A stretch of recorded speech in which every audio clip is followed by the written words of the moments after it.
Hello YouTuber family, તમારું સ્વાગત છે મારા વ્લોગમાં। તો આજે બનાવીશું ગુજરાતી કંસાર લાપસીની રેસીપી આપીશ। તો એ બનાવવા માટે તમારે એક વાડકીનું કોઈપણ એક વસ્તુનું માપ લઈ લેવાનું। મેં અહીંયા એક વાડકીનું માપ લીધું છે। વાડકી ભરીને ઘઉંનો જાડો લોટ લીધો છે, જેમાંથી આપણે ભાખરી બનાવતા હોઈએ છીએ, લાડુ બનાવતા હોઈએ છીએ, એવો લોટ આપણે લઈ લેવાનો છે લાપસી બનાવવા માટે। તો એને એક થાળીમાં કે કોઈ એક ડીશમાં તમારે કાઢી લેવાનો। એ લોટની અંદર આપણે પહેલાં 2-3 ચમચી તેલ નાખવાનું છે મોણ માટે, અને લોટને મસળી દેવાનો છે તેલ સાથે વ્યવસ્થિત પહેલાં તો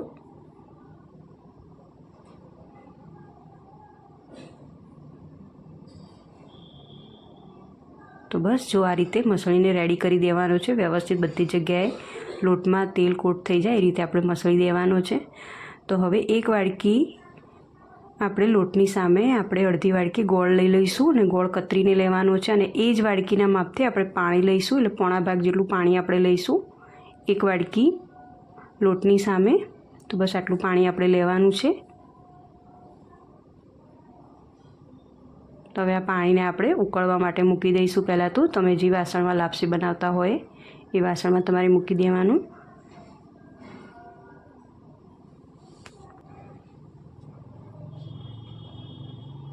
તો પોણા ભાગ જેટલું પાણી મેં લઈ લીધું છે। તો હવે હું આને કઢાઈમાં બનાવું છું, એટલે એને ચડવા માટે સ્પેસ સારી મળી રહે અને જગ્યા વ્યવસ્થિત રહે, તો આપણી લાપસી પણ સરસ ચડી જાય। તો બસ એમાં પાણી અને કતરેલો ગોળ હતો જે માપ બતાવ્યું હતું એ અંદર એડ કરી દેવાનું છે, અને આ રીતે હલાવી દેવાનો છે। આપણો ગોળ બધો જ ગળી જાય એ માટે આપણે ફટાફટ ગળી જાય એ માટે મેં કતરીને આપણે થોડો લઈ લેવાનો છે ગોળને।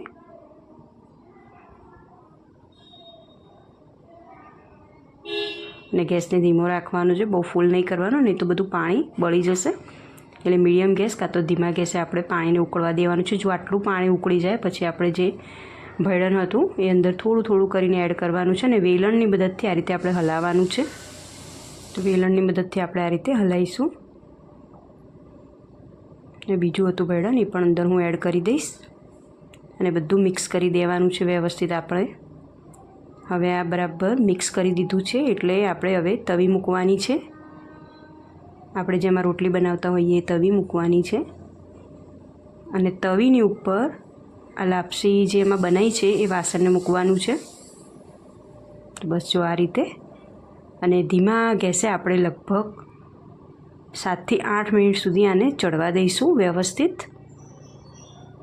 તો જો 5 મિનિટ થઈ હતી એટલે હું ખોલીને જોઉં છું, એકવાર આપણે ચેક કરી લેવાનું વચ્ચે, નહીં તો ઘણીવાર શું નીચે ચોંટી જતી હોય છે, પણ આમાં એવું બિલકુલ નહીં થાય। તમારે પરફેક્ટ જે મેં માપ બતાવ્યું છે પરફેક્ટ માપ છે, તમે આ રીતે બનાવજો ચોક્કસથી, બિલકુલ નહીં બગડે તમારી લાપસી।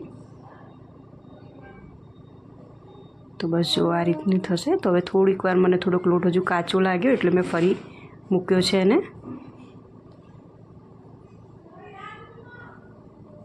તો જો તમને ગઠ્ઠા જેવું લાગે તો આ રીતે પ્રેસ કરી દેવાના ચમચાથી થોડું થોડું।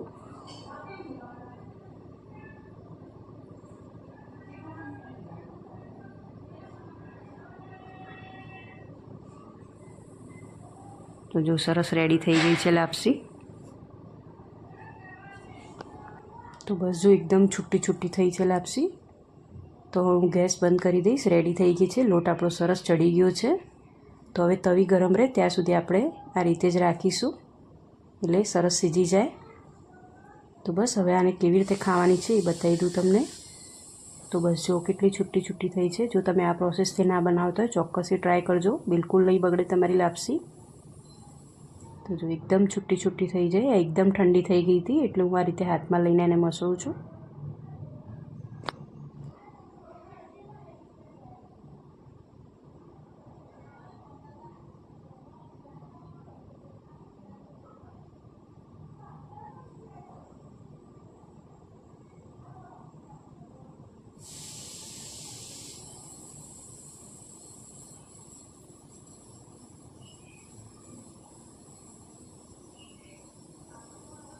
તો જો એક ડીશમાં મેં કાઢી છે લાપસી। તો આની ઉપર દળેલી ખાંડ આ રીતે નાખવાની છે। આપણે અંદર ગોળ થોડો વ્યવસ્થિત નાખો તો દળેલી ખાંડ ઓછી નાખવી પડશે। તો દળેલી ખાંડ આ રીતે નાખવાની, એની ઉપર ઘી, ઘી ગરમ કરીને નાખવાનું આ રીતે. ઘી થોડું વ્યવસ્થિત નાખવાનું તો જ લાપસી ખાવાની મજા આવશે.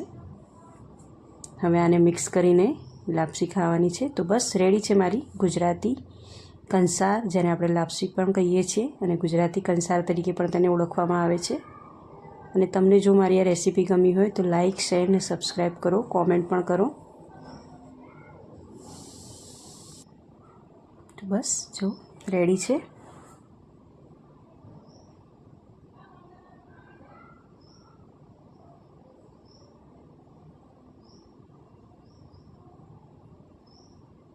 તો જો આ રીતની છુટ્ટી છુટ્ટી થઈ હતી.